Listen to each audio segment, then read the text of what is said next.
E aí galera, tudo bem? Professor Murilo Brasil aqui com vocês para mais uma aula de revisão, pessoal do primeiro ano do ensino médio. Hoje a nossa revisão é de filosofia, beleza? Então, sem mais delongas, vamos iniciar aqui de uma forma geral, falando desse conteúdo, falando do que é filosofia, de como que surge esse pensamento, essa forma de conhecimento. Lembrando que a filosofia é uma disciplina que vai dar origem a basicamente todas as outras ciências. Em todos os outros campos da ciência você encontra a prática filosófica, beleza? Certo? E aí, nós falaremos então basicamente do capítulo 1 e o capítulo 2 do material de vocês. No capítulo 1, nós temos o que é a filosofia, com que a filosofia se preocupa, né? O que seria uma atitude filosófica, né? O que caracteriza o filósofo, o que seria filosofar.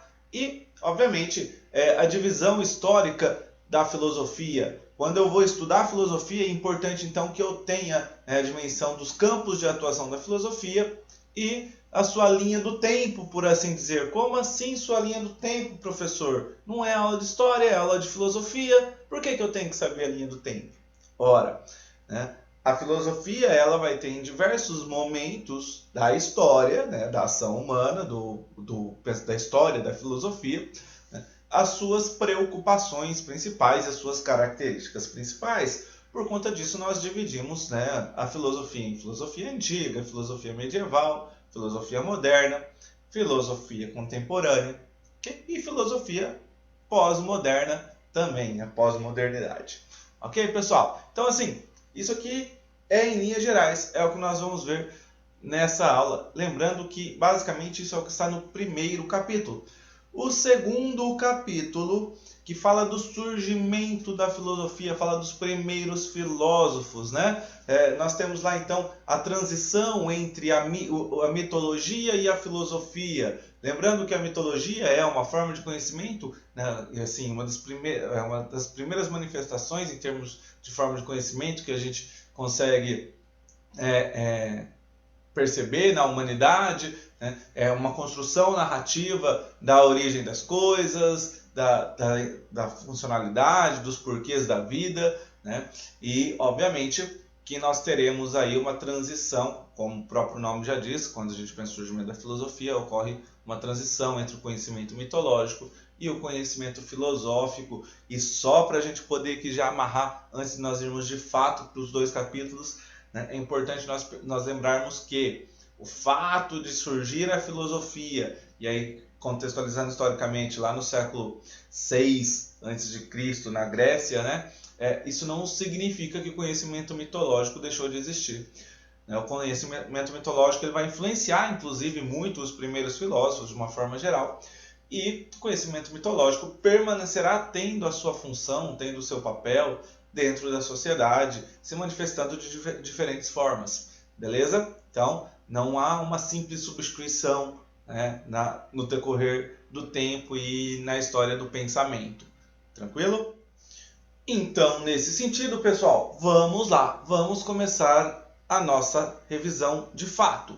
Primeira pergunta: o que é a filosofia? Ou o que é filosofia?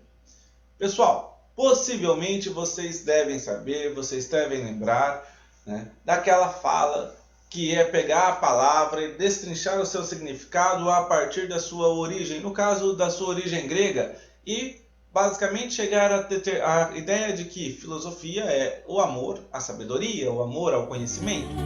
Amor, I love you. Porém, por mais que isso diga para mim o significado da palavra filosofia, ela pouco explica para mim de fato o que é a filosofia ou o que seria esse amor ao conhecimento.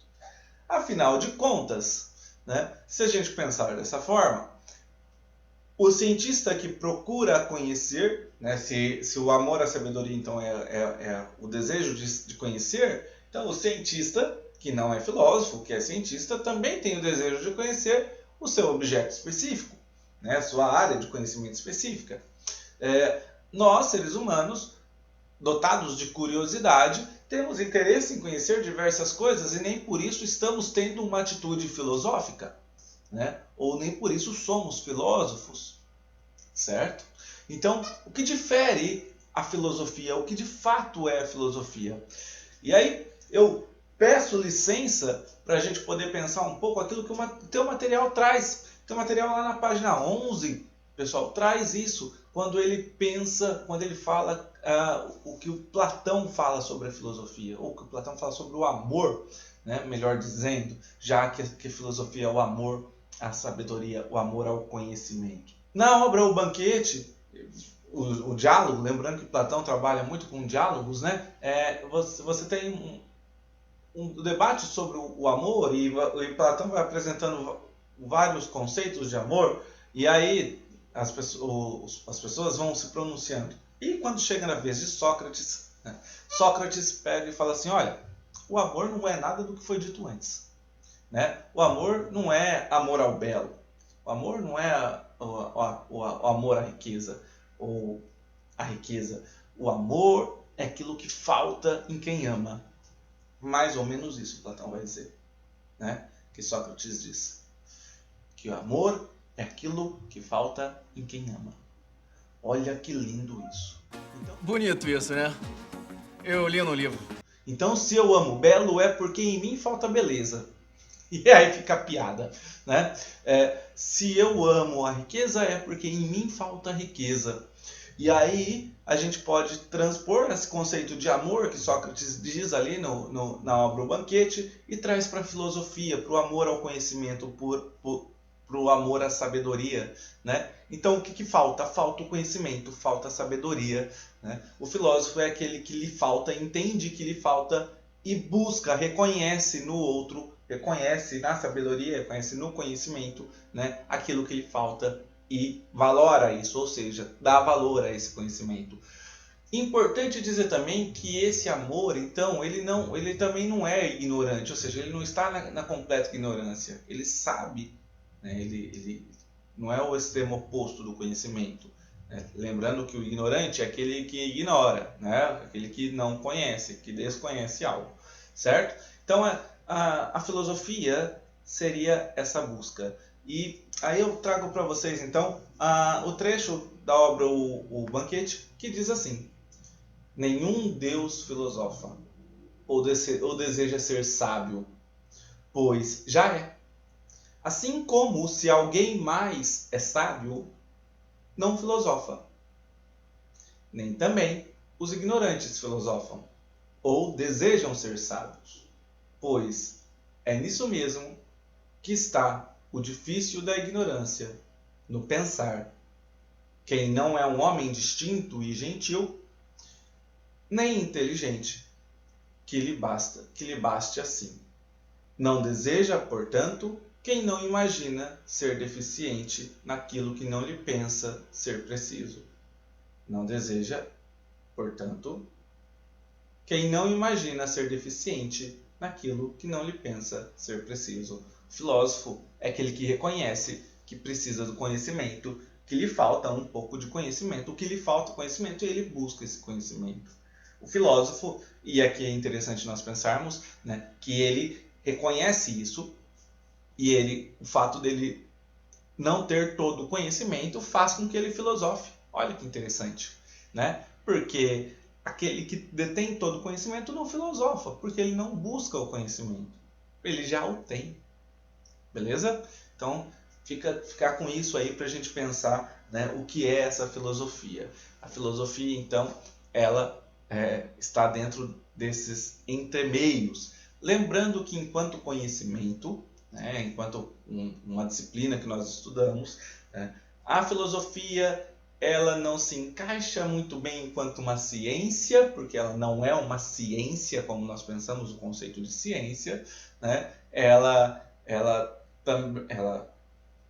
também não é apenas uma arte, ela caminha pelos entremeios, né, da arte, da ciência, do conhecimento como um todo. A filosofia ela é chamada, né, classicamente como a mãe de todas as ciências, certo?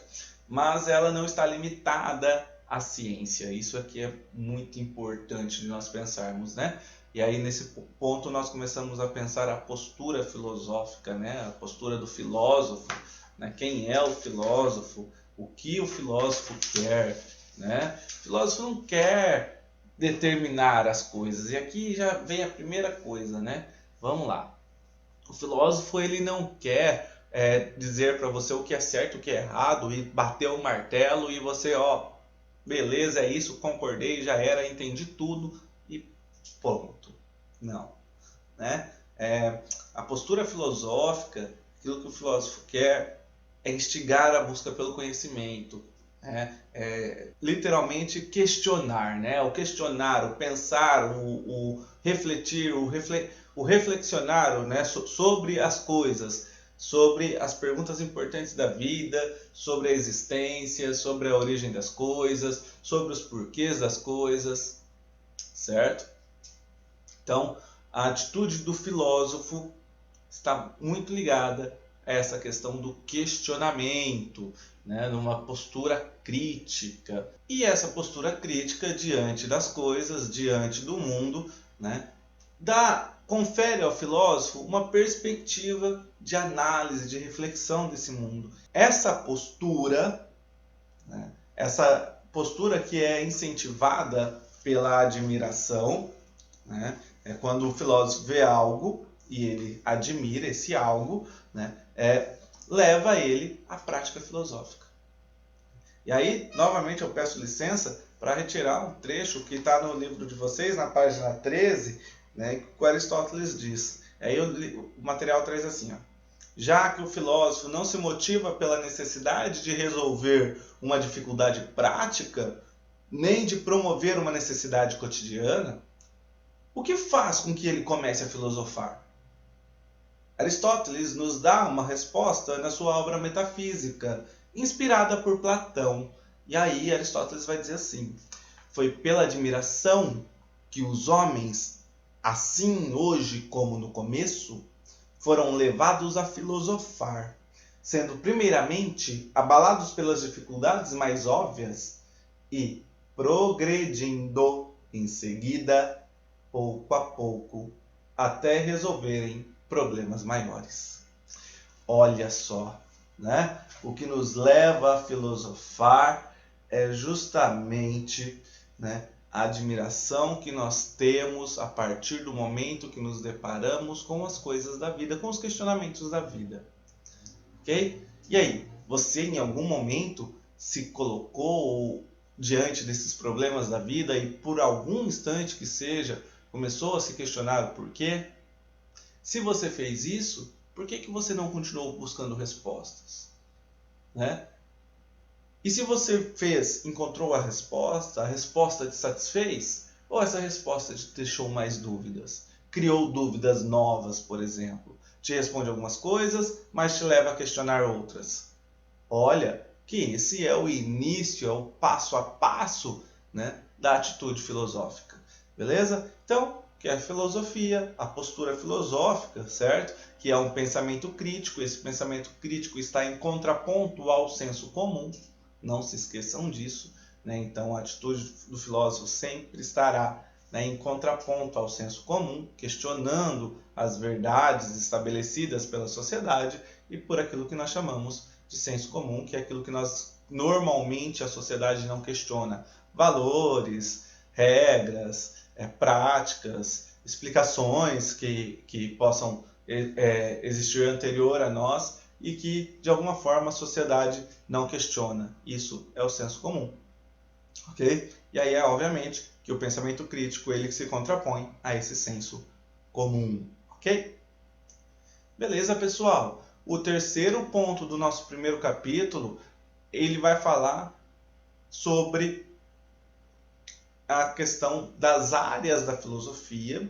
E aí depois nós pensamos aí a linha do tempo ou a organização, né, temporal da história da filosofia. Gente, basicamente, e aí eu vou, né, para a gente pensar aqui a questão das áreas, né, da filosofia, quais são as áreas que estudamos na filosofia, ou quais são as áreas que compõem a filosofia, né? As áreas de reflexões ou reflexivas da filosofia é basicamente a ética, a filosofia política, a epistemologia, a estética, a metafísica e a lógica, certo? Então, novamente lá, né? Obviamente que ao longo do curso, ao longo do material e do curso do ensino médio, nós veremos todas essas áreas, né? Mas basicamente agora eu preciso só saber que a filosofia ela se divide nessas áreas de reflexão, né? Que são as áreas em que a filosofia, o conhecimento filosófico acadêmico, vai se preocupar em pensar, em refletir e produzir conhecimento. A ética, a filosofia política, que de certa forma estão ligadas, a epistemologia, a estética, a metafísica e, por último, a lógica. Beleza? Galera, e o que é a linha do tempo, né? Ou como que nós dividimos essa filosofia, tá? A filosofia, ela tem, obviamente, vários períodos, certo? O que é importante eu pensar que nós organizamos ela assim e cada uma delas se preocupa com algum aspecto. A filosofia que nós estamos estudando e que é matéria do nosso conteúdo aqui, né, do surgimento da filosofia, os primeiros filósofos e tudo mais, compõe o período que nós chamamos de filosofia antiga, certo? A grande preocupação dessa filosofia antiga, em sua maior parte, obviamente que é um longo processo histórico, então temos modificações ao longo do tempo desse pensamento, mas a grande preocupação dos primeiros filósofos é justamente a cosmologia, né? A origem do universo, a origem do cosmos, certo? E aí é justamente na procura ou na busca de explicações para a origem do universo, para a origem das coisas, para a explicação cosmológica do mundo e do universo, é que nós teremos o surgimento dos primeiros filósofos. E o primeiro desses filósofos é Tales de Mileto, que nós falaremos daqui a pouco, ok? Então, eu encerro aqui a revisão do primeiro capítulo e eu vou gravar um videozinho para vocês daqui a pouco com a revisão do segundo capítulo.